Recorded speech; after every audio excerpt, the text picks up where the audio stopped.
inginkan bahwa teman-teman atau saudara-saudara, bapak sekalian, kita bakal semangat dulu Pak, dengan tagline kita mungkin saya berani dengan saya sehat. Ketika saya katakan saya berani, teman-teman bisa katakan saya sehat. Saya berani. Saya berani. Baik, terima kasih. Untuk yang pertama mungkin Pak, kami ingin tahu lebih jauh seperti apa komitmen dan harapan daripada KPA Provinsi Kalimantan Utara dalam pencegahan HIV/AIDS untuk menuju 10 tahun akhir daripada AIDS 2030. Mohon untuk Bapak menjelaskan. Terima kasih. Sebagaimana kita ketahui, KPA ini merupakan satu lembaga sosial yang bergerak dalam hal pencegahan narkoba. KPA ini mendukung kegiatan pemerintah. Dalam hal ini sektornya itu adalah dinas kesehatan. Nah, mungkin saya ingin cerita sedikit bahwa KPA nasional itu sudah berdiri sejak lama ya, dengan Perpres nomor 75. Nah, sekarang Perpres 75 itu sudah dicabut dan kemudian diganti dengan Perpres 124, di mana KPA nasional itu sudah merger ke Kementerian Kesehatan. Nah, sedangkan untuk KPA provinsi dan kabupaten kota itu masih ada acuannya, itu Permendagri 20 2006. Nah, inilah acuannya. Nah, sedangkan kegiatan-kegiatan yang dilakukan lebih banyak ke masalah sosialisasi informasi dasar tentang HIV/AIDS sendiri. Karena sebagaimana kita ketahui, HIV/AIDS ini masih agak sulit disebarkan terhadap mulanya, karena masih adanya diskriminasi terhadap penderita HIV itu sendiri. Nah, salah satu peran dari KPA ini adalah mengkoordinasikan kegiatan. Nah, sebenarnya kegiatan-kegiatan yang kita harapkan itu sudah ada di SKPD masing-masing sesuai dengan tupoksi yang ada pada mereka. Jadi masing-masing punya peran. Nah, sudah ada pembagian tugasnya dari tingkat nasional hingga daerah. Itu sudah ada. Nah, kemudian kalau kata yang kita harapkan adalah adanya dukungan daripada anggota KPA itu sendiri sebenarnya. Yang pertama. Yang kedua, suatu organisasi akan bisa berjalan dan bergerak apabila ada dana.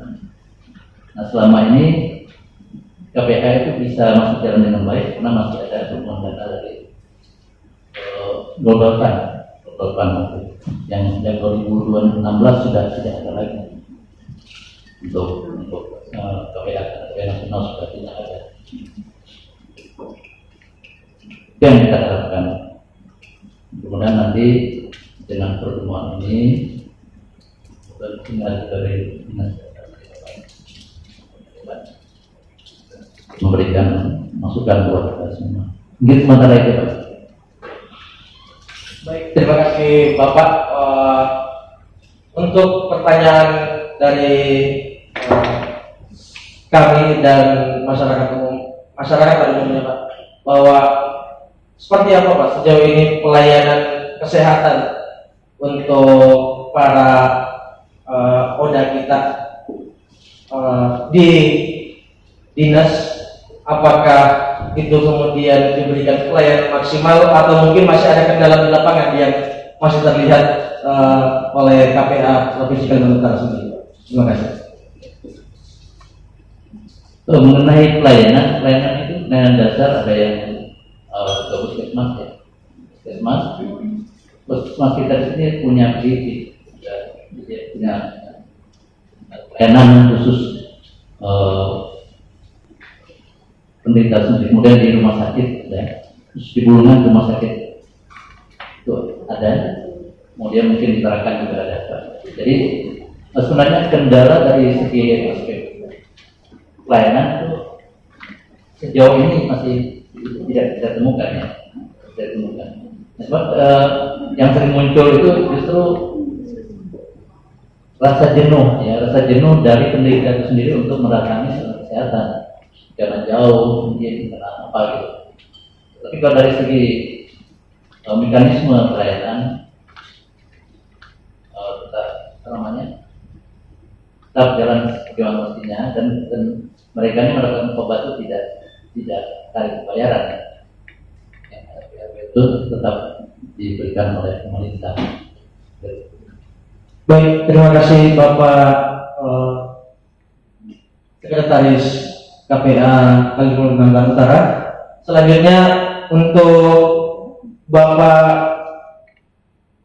anggota DPRD Provinsi Kalimantan Utara, kita ingin tahu lebih jauh seperti apa kemudian regulasi yang akan dicanangkan ke depan dan seperti apa porsi daripada DPR untuk mempersiapkan budgeting daripada untuk pelayanan kesehatan terhadap warga kita. Terima kasih, silakan Pak. Terima kasih. Assalamualaikum warahmatullahi wabarakatuh. Selamat malam dan salam sejahtera untuk kita sekalian. Yang saya hormati Sekretaris KPA Provinsi Kalimantan Utara, dan Dinas Kesehatan, serta para pejuang-pejuang yang pejuang sosial yang ada di sini yang hadir, ya, ada dari BPI, PKPI, ada dari KBS dan komunitas. Saudara-saudara sekalian, saya kurang lebih 5 tahun ketika menjabat sebagai wakil wali kota di Tarakan, sekaligus sebagai ketua HIV/AIDS Kota Tarakan, dan saya selalu berkumpul sama teman-teman di sana karena saya menganggap saya masih seusia mereka. Katanya walaupun tentu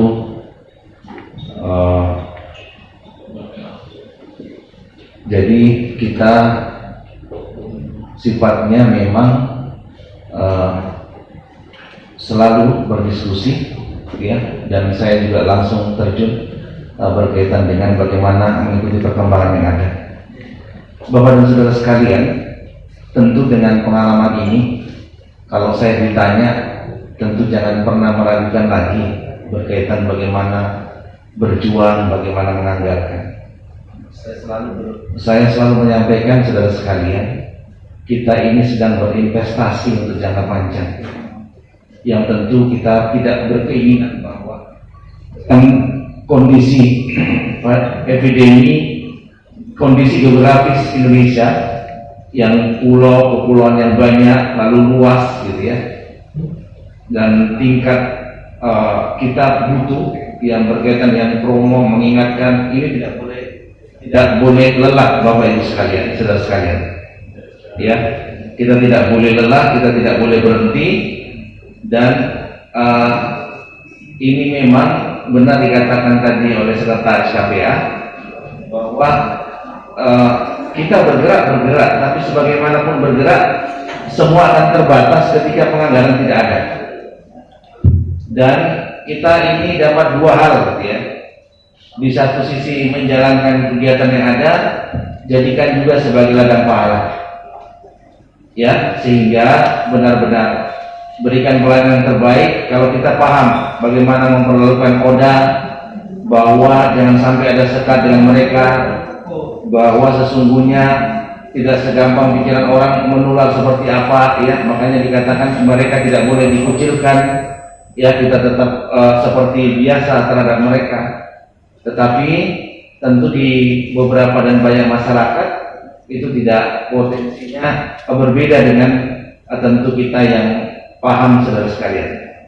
Oleh karena itu saya juga menyampaikan kepada KPA bahwa sekali waktu tidak ada salahnya di depan anggota DPR itu untuk menyampaikan program kerja yang ada, lalu selama ini kegiatan yang sudah dilakukan, potensi-potensi ya, sehingga itu menjadi sesuatu yang balance gitu ya. Jangan bukan hanya kepada dinas kesehatan atau di bagian kesra yang tahu, tetapi semua orang, karena kan kalau kita bicara semua orang punya potensi gitu loh. Sekaligus kita memaparkan, sekaligus kita mengingatkan. Karena trennya ini kan tentu pasti kita bicara meningkat. Ketika 2015 ada kurang lebih 630.000 gitu ya. Lalu 2015 630.000, 2016 640.000, lalu 2017 naik menjadi 650.000 sekian. Nah, kondisi-kondisi ini, saudara-saudara sekalian, yang membuat kita jangan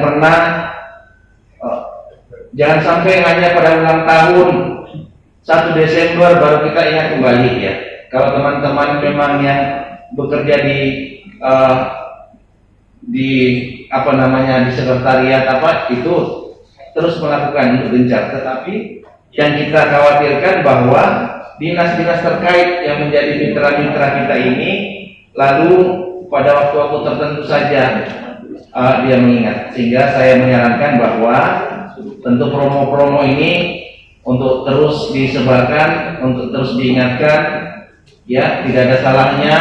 Sama dengan narkoba ya, kalau ada pamfletnya, balihonya di mana ya, hati-hati dengan bahaya narkoba. Saya pikir sama juga HIV/AIDS juga harus begitu. Kalau perlu di beberapa titik tertentu di setiap waktu orang itu terngiang gitu ya, maka saya sudah pernah juga mengusulkan bahwa stiker-stiker di rumah gitu ya, jangan sampai hanya baliho caleg saja baru ada gitu ya. Tidak ada juga salahnya ya, hati-hati, jaga keluargamu, kerjasama saja dengan narkoba, jaga keluargamu dengan HIV/AIDS ya, hiduplah sehat, itu juga tidak ada salahnya.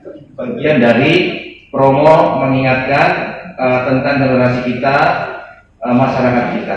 Jadi kalau ditanya tadi bagaimana tentang pelanggaran, insya Allah saya saat ini di Komisi 4, saya juga akan membackup ya untuk berkaitan dengan pelanggaran yang tentu posnya mungkin selama ini ada di Biro Kesra ya, sehingga kita berharap bahwa karena ini dia adalah organisasi yang boleh kok setiap tahun ya, beda dengan organisasi-organisasi lain yang tentu tidak boleh secara berurutan setiap tahun dapat ya. Kalau ini boleh memang karena dibentuk dari pusat, sehingga insya Allah bahwa kalau ditanya kami concern, kami siap untuk membantu, kami siap untuk menganggarkan bahwa KPA ini tetap harus jalan dan tetap harus konsisten, serta dia tetap harus melakukan kerja-kerja sosialnya. Terima kasih.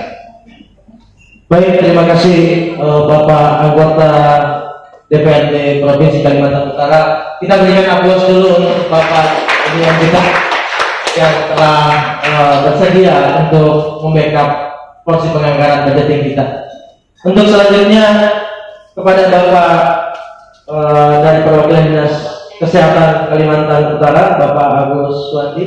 Sebelumnya mohon izin Pak, tadi ada yang disampaikan oleh Bapak anggota DPR bahwa jangan hanya mengingat di waktu tertentu. Kira-kira Pak, apakah memang sejauh ini Dinas Kesehatan hanya mengingat wadah kita di waktu tertentu, atau mungkin sejauh ini sudah memberikan pelayanan aktif terhadap wadah kita? Mungkin itu Pak. Terima kasih. Baik, terima kasih. Assalamualaikum warahmatullahi wabarakatuh. Selamat malam, salam sejahtera. Yang saya hormati dari DPRD Kalimantan Utara, Sekretariat.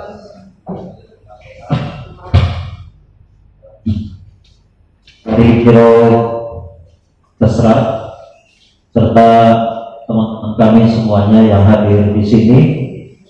Ya, pertama-tama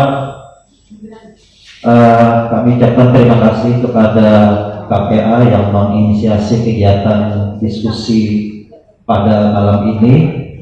Ya, memang event-event seperti ini kita masih agak jarang kita lakukan, ya. Padahal ini memang merupakan momen yang sangat bagus bagi kita untuk berdiskusi, di mana mungkin banyak hal yang perlu kita bahas, perlu kita selesaikan permasalahan-permasalahan yang selama ini terjadi. Ya, tentang program pencegahan dan penanggulangan HIV/AIDS selama ini memang telah kita, ya, memang merupakan salah satu program prioritas di Dinas Kesehatan, ya, terutama di bidang kami, di bidang pencegahan dan pengendalian penyakit. Walaupun di P2P itu ada ratusan penyakit yang harus kita tangani, dan salah satu sekarang ini yang paling besar adalah kejadian pandemi COVID-19 yang sangat menyita energi, pikiran, dan anggaran tentunya juga banyak terfokus ke sana. Tetapi walaupun demikian, untuk masalah HIV/AIDS juga kita tidak mungkin melupakan, walaupun trennya kasus di tahun ini itu menurun. Ya. Kenapa menurun? Ya mungkin yang naik ke permukaan itu lebih banyak pada COVID-nya, lebih banyak pada kasus-kasus COVID. Kalau kami melihat tren kasus di 2020, memang data baru sampai September kemarin, ya, kita rekap secara keseluruhan itu ada 106 kasus. Nah, dari 2019 kemarin ada 156 untuk kasus baru HIV/AIDS. Ya, kita di sisi lain sebenarnya kita bersyukur kasus kita tambah turun, gitu kan. Tetapi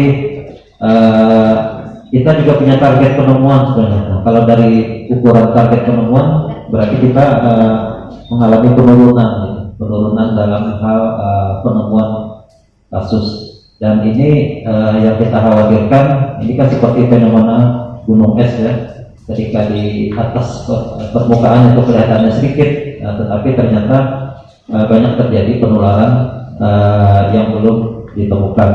Nah, kami berupaya untuk mencegah, melakukan upaya-upaya pencegahan ini tentunya, ya, pertama sih yang kita henti-hentinya memang memberikan sosialisasi kepada masyarakat, tentunya secara berjenjang, mulai dari Dinkes Provinsi, Dinas Kesehatan Kabupaten Bulungan, kemudian ke Dinas Kesehatan Kabupaten Kota, kemudian ke tingkat puskesmas, hingga pada para pejuang-pejuang kami di lapangan, yang termasuk yang hadir di sini, semua bekerja keras untuk melakukan sosialisasi kepada masyarakat, melakukan upaya pencegahan, memberikan motivasi kepada para warga untuk tetap melakukan terapi ARV, ya, selama menjalani pengobatan, entah mungkin ya boleh dibilang seumur hidup.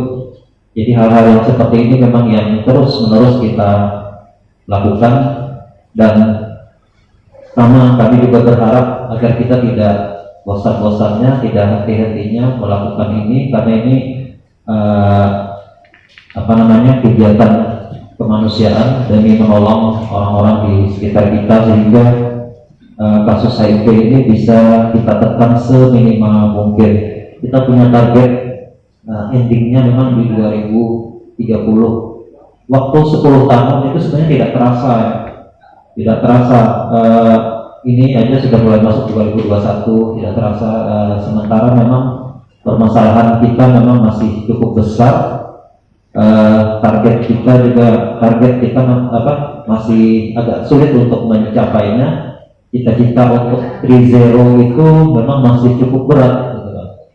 Dan kita melihat juga sekarang angka loss follow up, orang-orang yang telah berobat kemudian menghentikan pengobatannya dengan berbagai alasan, itu makin hari semakin besar.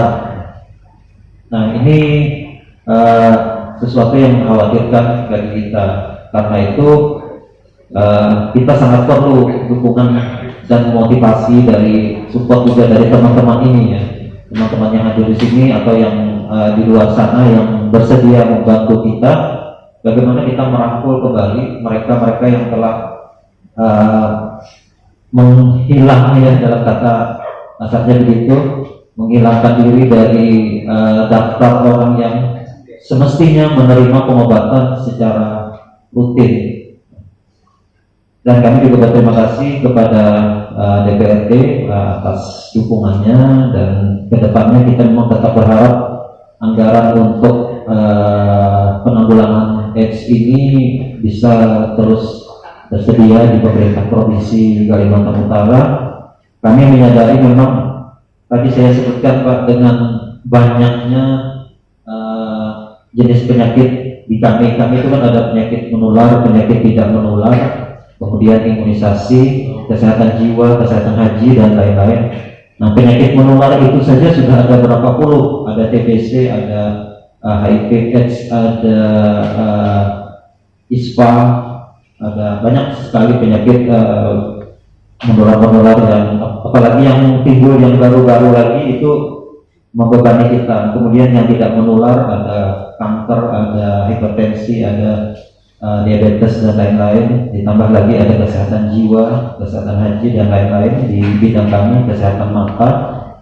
Sehingga memang porsi anggaran kita itu terbagi pada banyak kegiatan. Nah ini kalau dengan adanya KPA ini kita sangat senang juga, artinya ada satu organisasi yang bisa memfokuskan khusus untuk kegiatan penanggulangan HIV/AIDS. Jadi kita sangat terbantu dengan adanya kehadiran KPA ini. Semoga memang tetap disupport untuk penganggaran ke depan.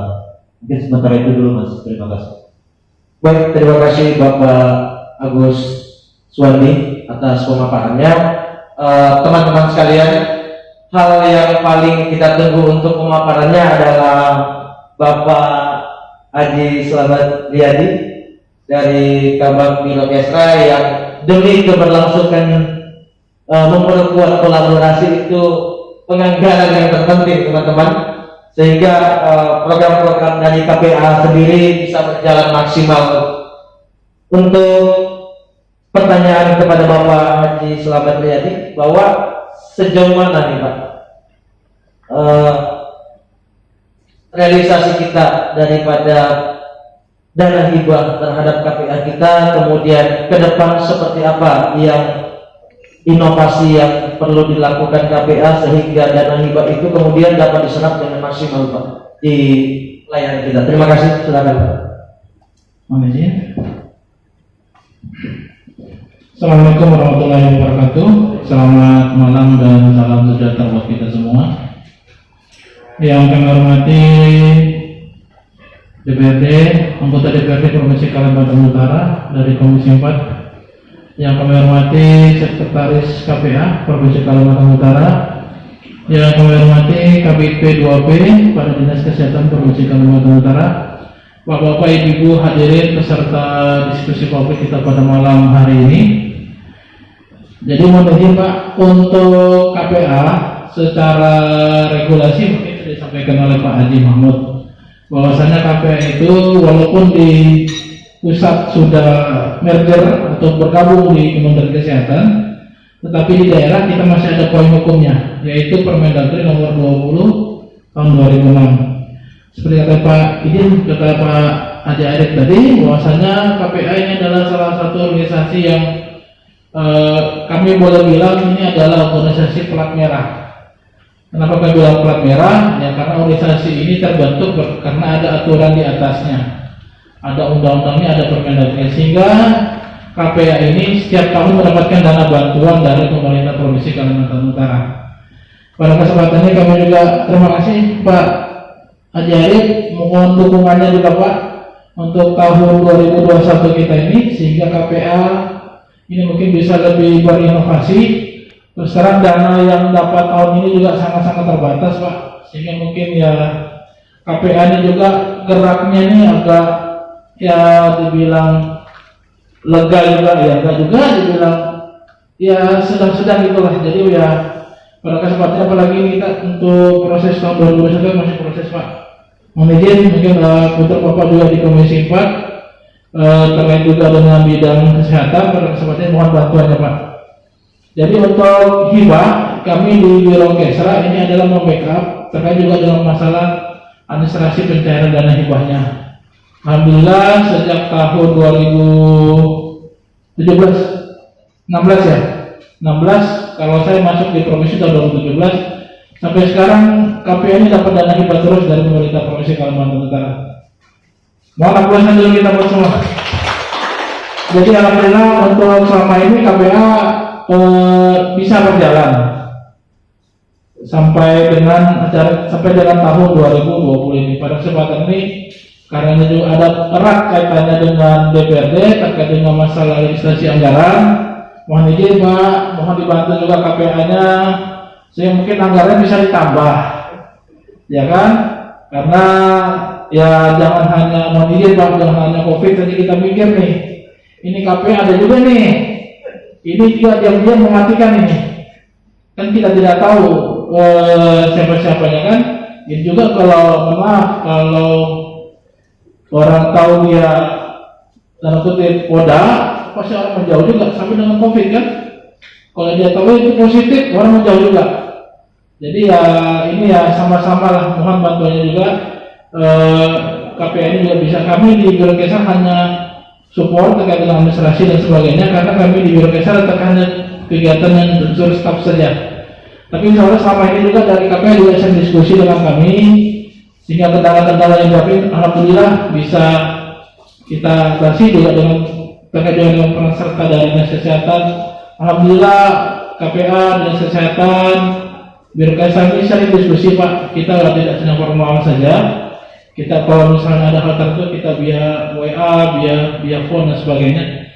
Sehingga ada kendala-kendala itu kita bisa terpecahkan dengan sedini mungkin. Mungkin itu Pak untuk yang dapat kami sampaikan. Para saudara mohon support. Kami berharap sekali Pak dari Pak Haji Aid untuk bisa membantu porsi anggaran untuk KPA tahun 2021. Terima kasih. Wassalamualaikum warahmatullahi wabarakatuh. Aplaus untuk narasumber kita.